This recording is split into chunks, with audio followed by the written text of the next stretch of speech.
சரி, அவர் உலகத்துக்கு வந்ததெல்லாம் சரிதான். உண்மையிலே என் மேல அன்பா இருந்தாருன்னா சும்மா அவதாரம் எடுத்தது முக்கியம் கிடையாது. என்னுடைய வம்சம் மாதிரி, என்னுடைய இனம் மாதிரி ஆதாம் ஏவாள் இனத்துல வருவாரா? ஒரு மனிதனாக இந்த உலகத்துக்கு வர முடியுமா? ஒரு மனிதனாக இந்த உலகத்துக்கு இறைவன் வந்தாகணும் என்றால் அவர் ஆதாம் ஏவாள் இனத்துல வந்த ஒரு மனுஷனாக தான் இருந்தாக வேண்டும். வருவாரான்னு யோசிச்சு பார்த்தேன். வரலாம், அவருடைய இஷ்டம் தான். சரி, எல்லாம் சரிதான்.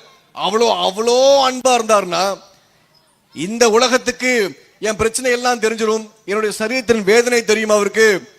இந்த உலகத்துல என் மேல அன்பு இருக்கிற நிமித்தம் இந்த உலகத்துல மாத்திரம் தீர்வு கிடையாது, இந்த உலகத்தையும் தாண்டின ஒரு தீர்வு ஒரு இறைவன் கொடுப்பாரான்னு யோசிச்சு பார்த்தேன். அன்பாக ஒரு இறைவன் இருந்தார் என்றால் அவர் நிச்சயம் செய்வார். இதெல்லாம் யோசிக்கும் போது எனக்கு ஆண்டவராக இயேசு கிறிஸ்து மாத்திரம் தான் ஞாபகம் வந்துச்சு. நல்லா புரிஞ்சுக்க, நான் ஒரு முஸ்லீம் தான். எனக்கு இறைவனை குறிச்சு, உங்க பைபிள் இறைவனை குறிச்சு ஒன்றும் தெரியாது எனக்கு. நான் சும்மா யோசிச்சு தான் பார்த்தேன். அன்னைக்கு நைட் இதை யோசிச்சு பார்க்கும்போது